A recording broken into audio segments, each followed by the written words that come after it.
Hello, good to be with you on this podcast, us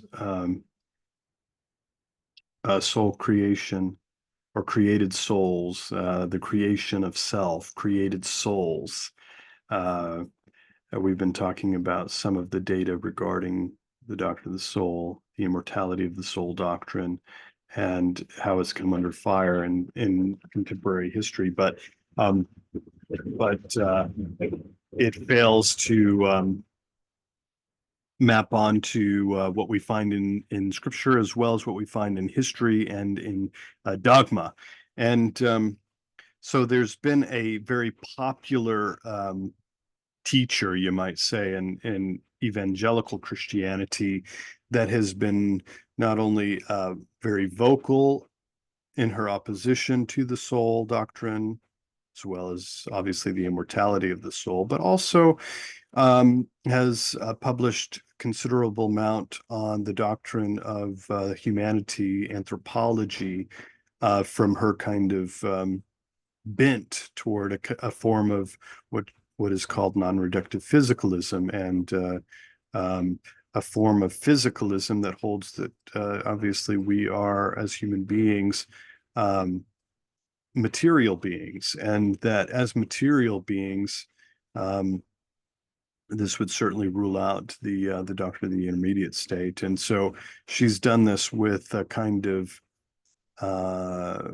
influence by what she takes to be kind of the authoritative teachings in science, in particular in biology and also in neuroscience, and what she thinks are the deliverances of the best in neuroscience that she brings into her um, theological or philosophical reflections. And so, in one place, actually, she states this quote, while body soul dualism is a hot topic now in conservative Christian circles, in the United States, the debate over dualism versus physicalism is thought to be settled by scholars in a variety of fields. Dot, dot, dot, dot.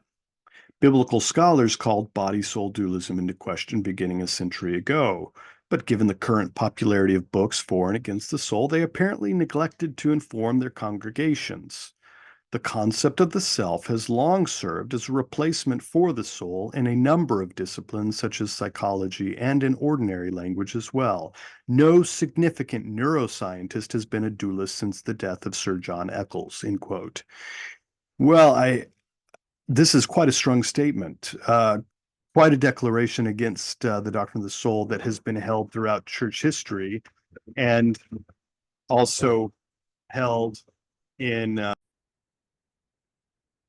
and held throughout most in most places by most people in most religions throughout the world. So to kind of hand wave it in the way that she does is quite a statement in itself, to say that we've arrived in this sort of historical moment where we as the scientific elites have basically we've been able to uncover the truth about humanity that most of history was not able to do. And in fact, um, uh, I guess those who have preceded us were quite not only ignorant, but foolish in many ways. And so the people that are in the pews, they themselves who continue to believe in this, they themselves are both ignorant and, well, maybe foolish as well. But there's a problem with her reasoning, certainly, as we've seen already, both from biblical, dogmatic, and philosophical sources. We have really good reasons for affirming something like the soul, substance dualism, and in fact, the sciences of the day do not rule it out. And furthermore, most of the neuroscientists out there are not even dealing with these sorts of questions. So they're not actually speaking definitively on this issue. And in fact, they're not even authorities on these issues.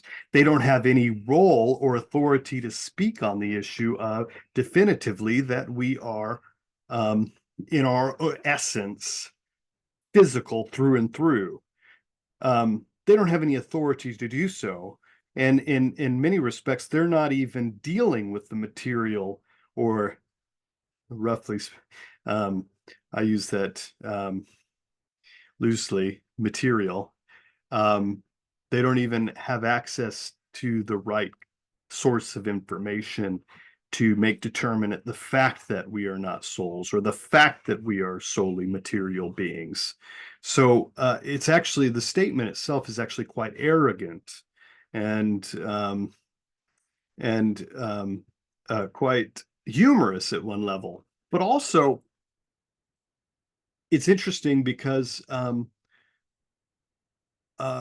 not only are there scientists who affirm the doctrine of the soul, or the view that humans are ensouled, there are, in fact, many Thomists who believe in the soul who are themselves neuroscientists.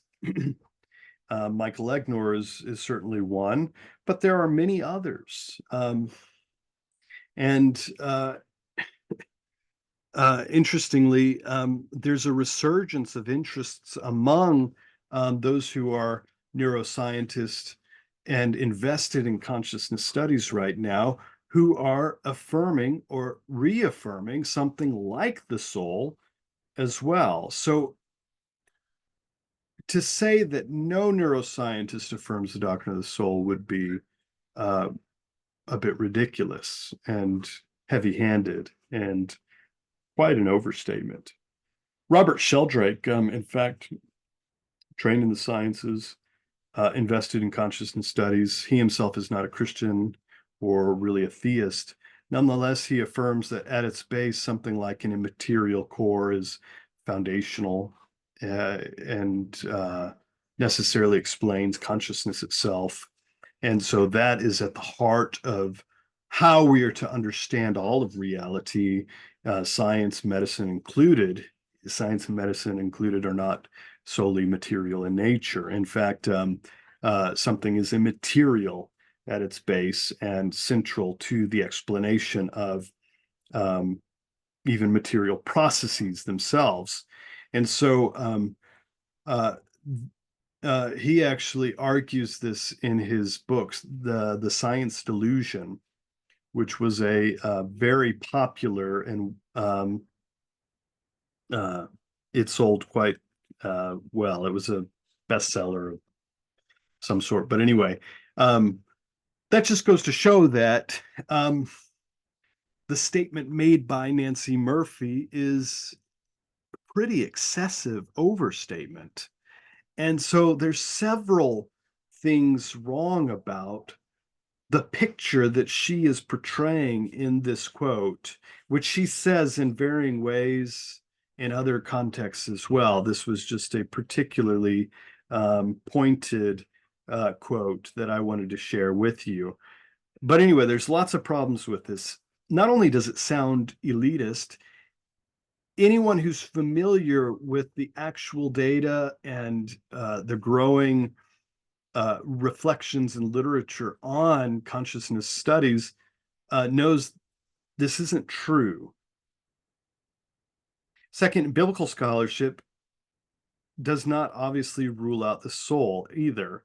Now, while it has become common amongst biblical scholars to affirm something like some sort of holism, that we are holistic beings, that we are not bifurcated, that we don't exist with these different parts that are disconnected or disjointed or whatever, it doesn't itself rule out the teaching of dualism, or the teaching that there is some sort of immaterial core to us.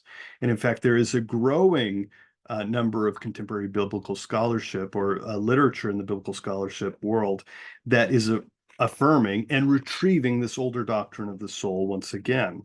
Of course, John Cooper is one prime example.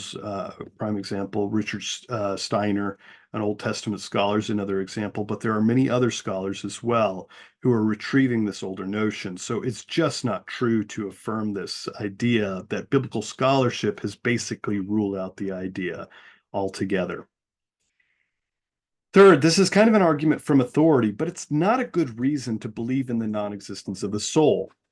Fourth, the self does not obviously replace all that was connotated by the designation of a soul. There is more to say about the soul, especially as it pertains to the afterlife, the disembodied state, as it pertains to the kind of knowledge that we have, the kind of knowledge that we have of God as an immaterial being himself. If we believe in any kind of beatific vision, these sorts of things are viable and important um, items of knowledge that need to be taken seriously when we consider the debate about the anthropos. Fifth, there are other neuroscientists, as I said already, who affirm the belief in the soul. Six, but even if there were not, who cares? Neuroscientists rarely are dealing with these sorts of matters, as I already stated. And in fact, many of them don't declare or don't speak to this issue at all because, well, they're dealing with a certain set of data and they're dealing with a certain set of questions that don't directly or obviously entail or overlap with the nature of what it means to be human or the essence of humanity. So many don't even question it. Seventh, to suggest that Sir John Eccles was the only one is really odd, actually, especially given the growing set of data amongst um, public intellectuals, many of whom are actually scholars themselves and academically trained themselves, who are affirming something like dualism or something like this idea of an immaterial core that sits at the foundation and is central to the explanation of nature itself. So it's very odd. And it's also very odd because Sir John Eccles was, in fact, one of the most significant neuroscientists in recent history, actually thinking about questions of the soul and consciousness directly and specifically. So for him to speak from that place of authority is something you really can't understate and then understate and then hand wave, as Nancey Murphy does. So this is a rather strong, really strong claim that she makes, or set of claims and assumptions that she makes. And we have actually, once again, really good reasons for doubting that she has any idea of what she's talking about and that she should speak this definitively about the subject. But the discussion will have to continue